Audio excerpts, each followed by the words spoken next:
بسم اللہ الرحمن الرحیم۔ السلام علیکم۔ روزانہ واقعات سننے کے لیے اس چینل کو سبسکرائب کریں۔ زمانہ جاہلیت میں ذباب نامی ایک شخص بت پرست تھا۔ اس کو شکار کا بہت شوق تھا۔ ذباب کے بت کا نام قراص تھا۔ ایک بکرا قراص کے نام پر ذبح کر کے اس کا خون بت پر چڑھایا اور 10 بستہ عرض کی، آپ میں سب قدرت ہے، اپنی عنایت سے مجھے کوئی شکار عنایت فرمائیں۔ بت کے اندر سے آواز آئی، جاؤ تمہارے خیمے کے پاس ایک کتا ملے گا، اسے تم پال لو، وہ تمہارے لیے شکار پکڑے گا۔ بت کے منہ سے یہ کلام سنتے ہی ذباب نے خیمے کی طرف دوڑتے ہوئے آ کر دیکھا کہ ایک سیاہ کتا کھڑا ہے۔ ذباب نے اسے پکڑا تو وہ دم ہلاتا ہوا اس کے ساتھ ہو لیا۔ ذباب نے اس کتے کا نام حیاس رکھا۔ وہ رات دن شکار کھیلنے میں مصروف ہو گئے۔ کتا جو بھی جانور شکار کرتا پھر وہ ذباب بت کے سامنے لا کر ذبح کرتے اور خون بت پر چڑھاتے اور گوشت مہمانوں کو کھلاتے اور خود بھی کھاتے۔ تھوڑے ہی عرصے میں اس کتے نے ذباب کو مالا مال کر دیا۔ دور دور سے مہمان آتے اور بت کے ذبیحہ کو خوشی سے کھاتے، یہاں تک کہ حضور صلی اللہ علیہ وسلم مبعوث ہوئے۔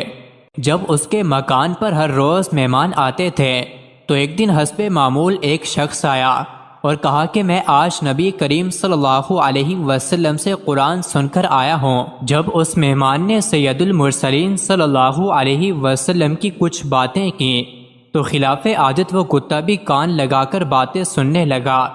جب وہ شخص باتوں سے فارغ ہوا تو ذباب کتے کو جنگل میں شکار کے لیے لے گیا۔ ہرن، نیل گائیں، متعدد جانوروں پر چھوڑا، لیکن کتے نے کسی کو نہ پکڑا بلکہ جانوروں کو پکڑ پکڑ کر چھوڑ دیا۔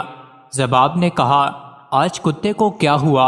کتا تو خاموش تھا، مگر غیب سے ایک آواز آئی کہ ذباب، اس کتے نے ایک بڑی بات کی خبر سن لی ہے، اگر تمہیں بھی معلوم ہو جائے تو تم بھی اسے معذور سمجھو گے۔ پس کتے کو گھر لے آیا۔ راستے میں ایک دیو کی صورت کا انسان بھی گدھے پر سوار اور دوسرا شخص بھی اسی طرح سوار سامنے سے آتے ہوئے نظر آئے۔ ان دونوں کے پیچھے ایک حبشی غلام کے ہاتھ میں بڑے زبردست کالے کتے کی رسی پکڑے چلا آتا ہے۔ ان سواروں میں سے ایک نے میرے کتے کی طرف اشارہ کر کے کہا، ایک کتے شکار کرنا چھوڑ دو، محمد صلی اللہ علیہ وسلم تشریف لائے ہیں۔ ذباب گھر پہنچ کر سوئے تو ایک آواز سنی۔ آنکھ کھول کر دیکھا تو حبشی غلام کے ہاتھ میں جو کتا تھا وہ کتا حیاس کتے کے ساتھ باتیں کرنے لگا۔ حیاس کتے نے اس کتے سے کہا، ذرا ٹھہر جاؤ، ابھی گھر والا آتا ہے۔ یہ کلام سن کر ذباب نے آنکھیں بند کر لیں۔ حیاس کتے نے ذباب کے قریب آ کر غور سے دیکھا کہ کیا گھر والا جاگتا ہے یا سو گیا۔ غور سے دیکھا تو جان گیا یہ سو گئے، حالانکہ وہ جاگ رہا تھا۔ حیاس نے دوسرے کتے سے کہا، ہاں اب کہو کیا کہتے ہو؟ گھر والا سو گیا ہے اور کوئی بھی ہماری بات نہیں سن رہا۔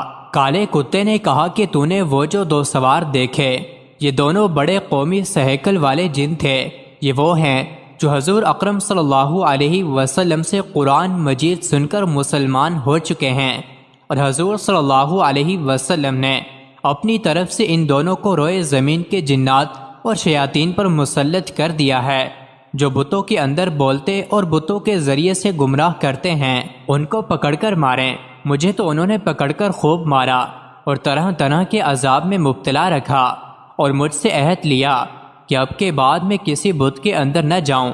اے حیاس، میں ہندوستان کے جزیروں میں جانے کا ارادہ کر چکا ہوں، تیرا کیا ہے؟ حیاس کتے نے، جو کہ وہ بھی دراصل جن تھا، کہا، جو آپ کی رضا میری بھی وہی رضا ہے۔ یہ کہہ کر دونوں بھاگ نکلے اور ایسے گم ہوئے کہ اب تک ان کا نام و نشان بھی نہیں ہے۔ صبح کو ذباب نے یہ سارا واقعہ اپنی قوم سے بیان کر کے کہا، میں تو مکہ معظمہ جا کر مسلمان ہوتا ہوں۔ قوم سے کہہ کر اور تو کچھ نہ کیا، لیکن علیحدہ ہو کر بت کو ٹکڑے ٹکڑے کر کے پھینک دیا اور سرور کونین صلی اللہ علیہ وسلم کی بارگاہ میں حاضر ہوا۔ جب آپ صلی اللہ علیہ وسلم نے اس کو دیکھا تو صحابہ سے فرمایا کہ یہ وہ شخص ہے جو ایک عجیب و غریب واقعہ دیکھ کر مسلمان ہو رہا ہے۔ مزید ایسی ہی ویڈیوز کے لیے چینل کو ضرور سبسکرائب کریں۔